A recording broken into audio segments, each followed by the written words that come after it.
All right, so here we have a question that says, in paper engineering, the process of folding a flat sheet of paper into a three-dimensional object is called origami. During the folding process, the paper's structural integrity is maintained by the dash, which support the object's final shape. Now, if you look at the options here, the options clearly tell me that I'm looking at the correct usage of the verb creases, whether I require an apostrophe or not.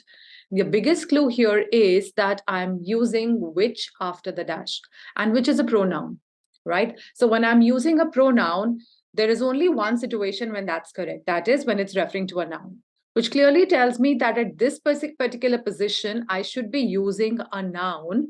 And the only noun out of these four options is the word creases, right? So it is maintained by the creases.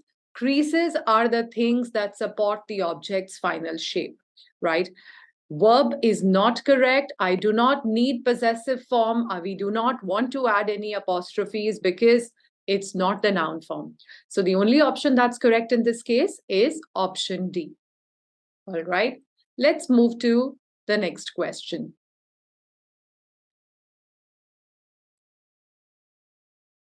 Now, this is our next question.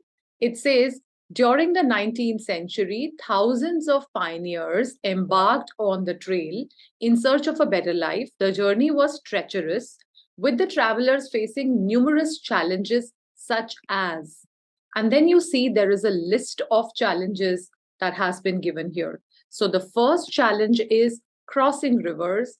Second challenge is enduring extreme weather conditions. And then I have a third challenge. So I know that this is also one of the challenges. Second, if I see all the elements on the list, they have to follow a parallel structure. They have to be represented in the same grammatical form. So while I check the forms here, it says crossing rivers, which is an ing verb form, enduring extreme weather conditions. So even in this blank, I am looking for an ing verb form. So I'm going to say managing scarce supplies of food and water. So crossing, enduring, and managing. These are the three parallel verbs which are right now a part of a list in the sentence. The next question. Fiscal transparency is crucial for public sector accountability as it enables citizens and markets to assess the government's financial decisions. However, in some countries, the lack in public financial management. Now, there was already a clue here. We were talking about fiscal transparency, right? And it is important to assess government's financial decisions.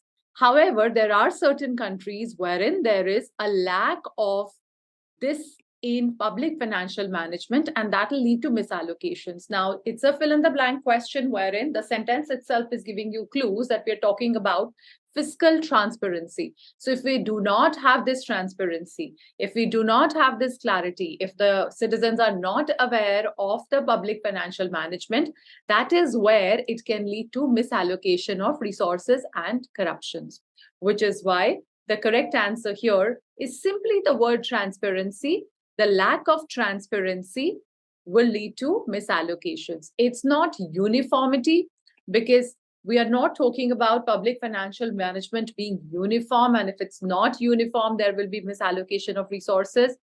Lack of efficiency.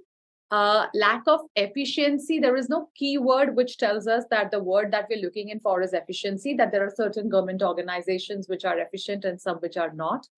Creativity has no room in this particular question because we're not looking at creative ways of allocating funds to various parts of the department, which is why the only word which has an available context and which completes the overall meaning of the sentence is the word transparency. Next question. Many corporations have been known to use loopholes in the tax system to reduce their overall tax burden. For example, some companies may shift their profits to countries with lower tax rates, a study conducted by Harvard Business School researchers. If I look at this particular question here, if you see the structure of the argument is that the very first statement gives us a claim. The subsequent statement is a support. It's a supporting detail which is supporting the statement with the help of an example, which explains the usage of the transition word, for example. Now I have the next statement, which is either going to build it up further or it's going to contrast it. We need to find out how is this statement related to the main claim in the paragraph. The statement clearly mentions that there is a study which is conducted by Harvard Business School, and that found that 15% of US corporations moved their profits to tax havens, which is same as the previous sentence, which says shifting their profits to countries with lower tax rates. So here also, they have moved their profit to tax havens. These are the countries with lower tax rates. So I'm kind of reiterating that idea. I'm restating the information that has been given in statement number 2. So I'm looking for a transition word of emphasis. I'm looking for a transition word of repetition, emphasis, emphasizing the idea that has been stated earlier, reiterating that information. So if I look at the options, in contrast and on the other hand are transition words of opposition. Alternatively, also it's used to provide an alternate explanation. The only one that's correct in this case is in fact. In fact, reiterates something that has been said in the previous sentence.